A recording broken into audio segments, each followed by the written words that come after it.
Imagine, uh, being a blacksmith, like a really skilled blacksmith, but also a husband, a leader in your community, and a slave in 1800s Virginia. Mm. And then you see this chance for freedom, not just for yourself, but like for countless others. What would you risk? Well, that's the question at the heart of this deep dive today. Mm. It's a story that could have, like, reshaped America, a planned uprising, Gabriel's rebellion. And we're using the History That Doesn't Suck podcast to like guide us. Right. It does such a great job setting the scene. It does. Like 1800 Virginia, where like the tension's so thick you could cut it with a knife. Yeah, whispers of change are everywhere, but this deep fear of what that change might bring is everywhere too. Yeah, and it's such a contradiction, right? You have the American Revolution, all this talk of liberty and equality. Right. But then for a whole race of people, it's like none of that applies. Right, and that's the power of Gabriel's story. Yeah. A man, a skilled blacksmith living in a world that tells him he has no right to even dream of freedom. But he dared to dream and imagine a different future, not just for himself, for everyone. And to really get Gabriel's rebellion, you got to understand the context of the time. Absolutely. Slavery, it wasn't the same everywhere. Right, not at all. It really depended on where you were in the South. Right, like, it was the Lower South, and then there was the Chesapeake, where Gabriel lived. Exactly. The podcast calls them the two Souths, and it really focuses on how climate and the economics shaped the very nature of slavery in these regions. Okay, yeah. So in the Lower South, think South Carolina, Georgia, rice plantations were everywhere. Right, and like that brutal task system because of malaria, right? I remember reading that life expectancy was just awful. Yeah, on average, only 42 years old. I mean, the conditions were horrific. Wow. So out of fear of the disease, plantation owners came up with this system. Slaves were given specific tasks for the day, and once those were done, they had some free time. Oh, interesting. Not true freedom, of course. Right. But a degree of autonomy that you wouldn't find in other places. Okay, so still horrific, but different from what Gabriel experienced. Very different, yes. Right. In Virginia, tobacco had been king for generations. Well. But by 1800, the soil was depleted and tobacco wasn't as profitable. Oh, so what happened to all the people who had been working those fields? Were they just, I don't know, left with nothing to do? Not exactly. Some plantation owners, even big names like George Washington, Really? we started shifting to crops like wheat and corn, required less labor, better suited to the changing environment. So the decline of tobacco actually, created an opening for some slaves to be freed. It did, but it's important to note that this wasn't some, big moral awakening. It was economics. They simply didn't need as many slaves. It makes sense. It was a financial burden to have them. Almost like they knew slavery was wrong, Yeah. but they were so entrenched in the system they didn't know how to get out of it. And this brings us to one of the most chilling quotes from this period. Thomas Jefferson, the man who wrote so eloquently about liberty, Oh, right. described slavery as holding a wolf by the ears. That's such a powerful image. What did he mean by that? Well, he knew it was wrong, but he was terrified of what would happen if he let go, Huh. He and so many others feared the upheaval, societal and economic, that would come with emancipation. And most importantly, there was this fear of retribution. From the enslaved population. Exactly, this idea that freed slaves would just seek revenge. It really highlights these racial tensions that unfortunately we still grapple with today. And this is all happening while abolitionists are gaining momentum in the North. You're right, and they made some big strides. Like in 1808, they succeeded in banning the international slave trade. Wow. It was a huge victory. Yeah. But a limited one. I mean, it didn't address the core issue of slavery itself. Okay, I see. And the vast majority of enslaved people were already born in America. So the internal slave trade just kept going. It did, and it was about to get a whole lot worse. Enter Eli Whitney and the cotton gin. Yeah, that seemingly small invention with just massive consequences. Absolutely. Before the gin, processing short staple cotton was incredibly labor intensive. I could imagine. But Whitney's invention made it efficient and profitable, and suddenly cotton was king. And that means demand for slave labor just explodes. It's tragic. A technological advancement meant to improve things ended up fueling one of the darkest chapters in American history. Yeah. Sold down the river, took on a whole new meaning. Slaves were ripped from their families and sold to cotton plantations in the Deep South. Yeah, and those plantations, I mean, they were brutal. They were designed to just strip away every ounce of humanity. The podcast talks about relentless work, families torn apart, and that horrible fancy girl trade. Yeah.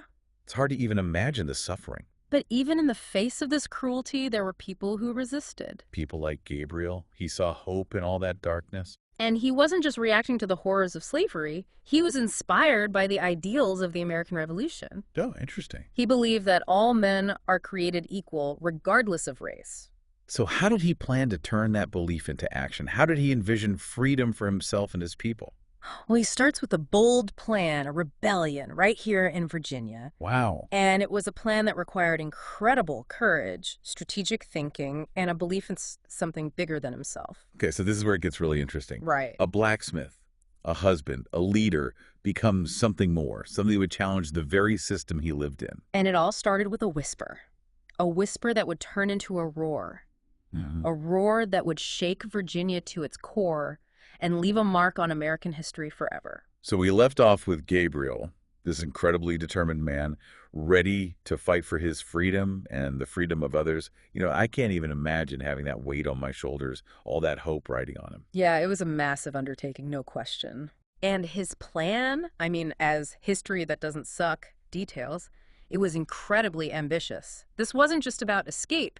He wanted a full-scale uprising. Wow. Take over Richmond, the capital. Oh, that's bold. It was a multi-pronged strategy, meticulously planned over months. So how did he even start? How do you organize something like that in secret? Well, Gabriel knew secrecy was key. Right. So he used these covert meetings, often disguised as religious gatherings, to recruit followers and spread the word. Yeah, makes sense. Use something that's already a part of their lives, like those gatherings. Exactly. And they even turned everyday tools like scythes for harvesting into weapons.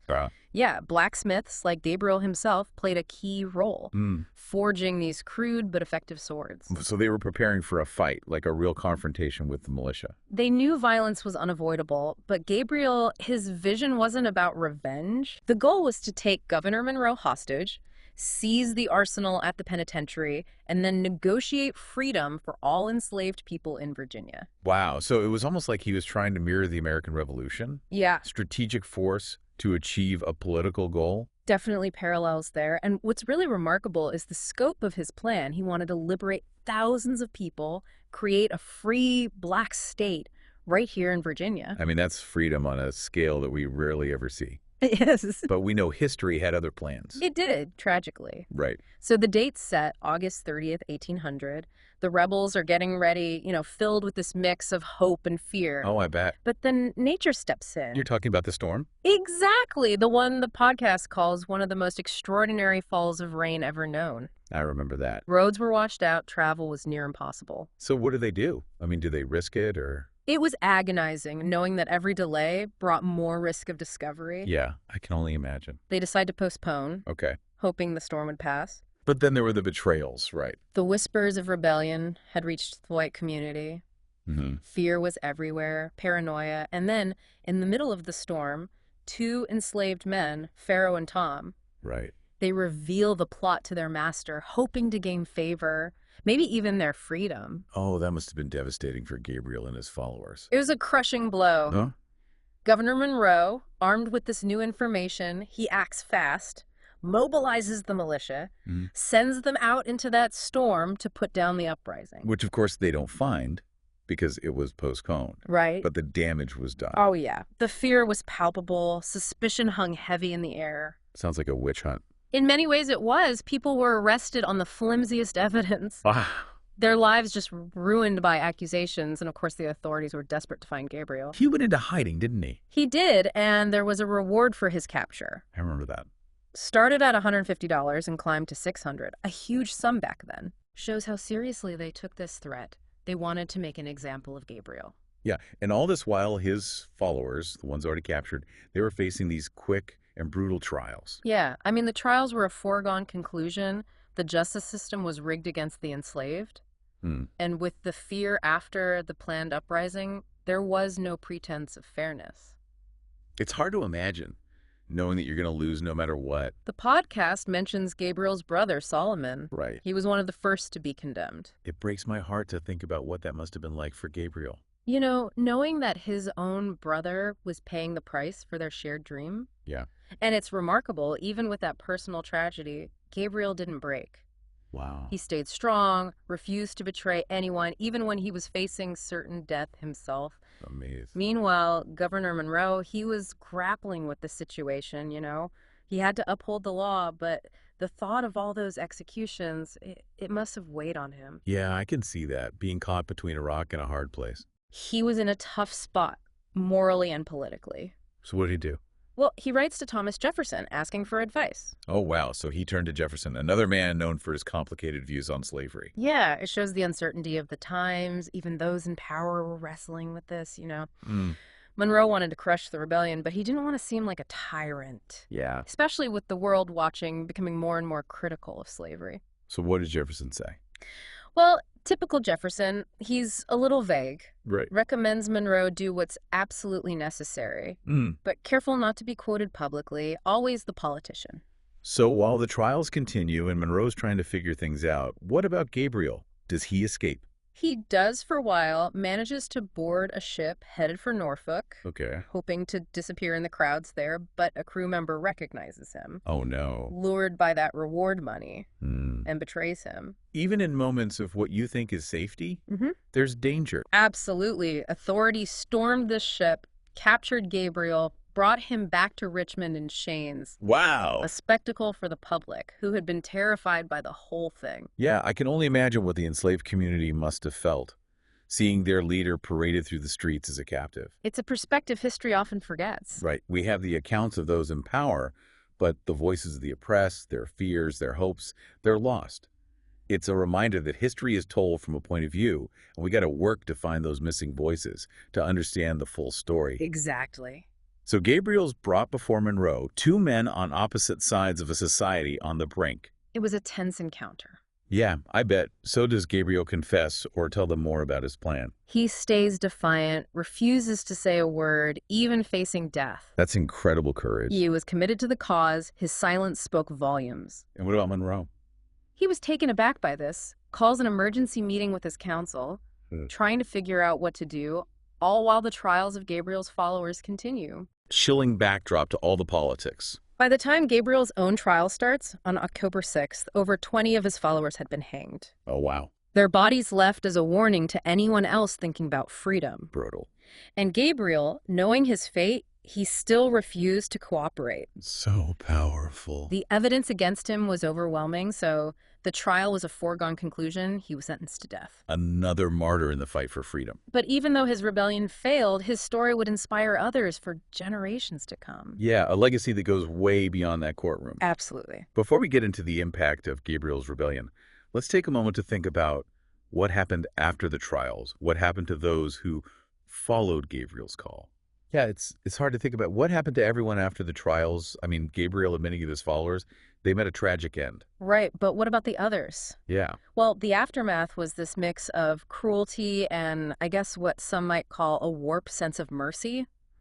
Around 70 people were put on trial, accused of being part of the uprising. Some were acquitted, just not enough evidence. Others got pardons, often because their owners begged for leniency. That's interesting. Makes you wonder what was behind those pardons. Yeah. Were they really acts of mercy? Or were slave owners just trying to protect their investments, their property? It's a debate historians still have today. Yeah. But even for those who didn't hang, the consequences were severe. What do you mean? Many were sold to plantations down south, basically banished, ripped from their homes and families. Oh. Sent to a life of forced labor somewhere completely unfamiliar, often way more brutal. So even if they didn't die, the system still found ways to punish them. Absolutely. You know, Gabriel's rebellion, it sent shockwaves through Virginia and beyond. I can imagine. It exposed just how fragile the slave system was. This fear of rebellion, it haunted the white population. Yeah. But it also showed something else, something remarkable, the power of hope, and this deep human desire for freedom. Yeah. And it's not just that Gabriel and his followers were fighting against slavery. Right. They were fighting for the very ideals at the heart of the American Revolution. Exactly. They saw themselves as heirs to that legacy, to Patrick Henry, George Washington. Wow. Men who risked everything for liberty. One of the rebels even said that he adventured his life in endeavoring to obtain the liberty of my countrymen, echoing the founding fathers. It really makes you think about patriotism and treason. Can a man who's enslaved be a patriot when he's denied basic rights? It's a tough question, one historians still grapple with. But one thing's for sure, Gabriel's rebellion forced America to confront its hypocrisy. Yeah. This nation founded on freedom and equality, yet denying those very things to an entire race. And that tension, it would plague the nation, leading to the Civil War just decades later. Gabriel's rebellion was a turning point. Yeah. It might have failed, but it planted the seeds for future struggles, showed that resistance was possible, that even against all odds, the human spirit couldn't be broken. So as we wrap up this deep dive into Gabriel's rebellion, what's the one thing you want our listeners to remember? I think it's important to remember that history isn't just dates and names. Right. It's about real people, their struggles, their triumphs, and their failures. And sometimes it's the stories of those who didn't win, those who fought against impossible odds, that teach us the most about courage, resilience, about the human spirit. That's a beautiful way to put it, and I think it's also a reminder that we have to remember these stories, learn from them, use them to build a better future. Couldn't agree more. Gabriel's rebellion, even though it ended tragically, it's a beacon of hope. Yeah. It's a testament to the power of resistance and a reminder that the fight for freedom, it's a marathon, not a sprint. And it's a fight that continues today, one we all need to be a part of. So true. And on that note, we encourage you to keep exploring this period in American history. There's so much more to learn. Dive into the lives of those who were there, explore the world they lived in, and think about how the echoes of this event still shape our world today. And if you enjoyed this deep dive, be sure to subscribe for more explorations of history, ideas, and the human experience. Yeah. We'll be back soon with another topic that's sure to make you think. Okay. Until then, keep learning, keep questioning, and keep diving deep.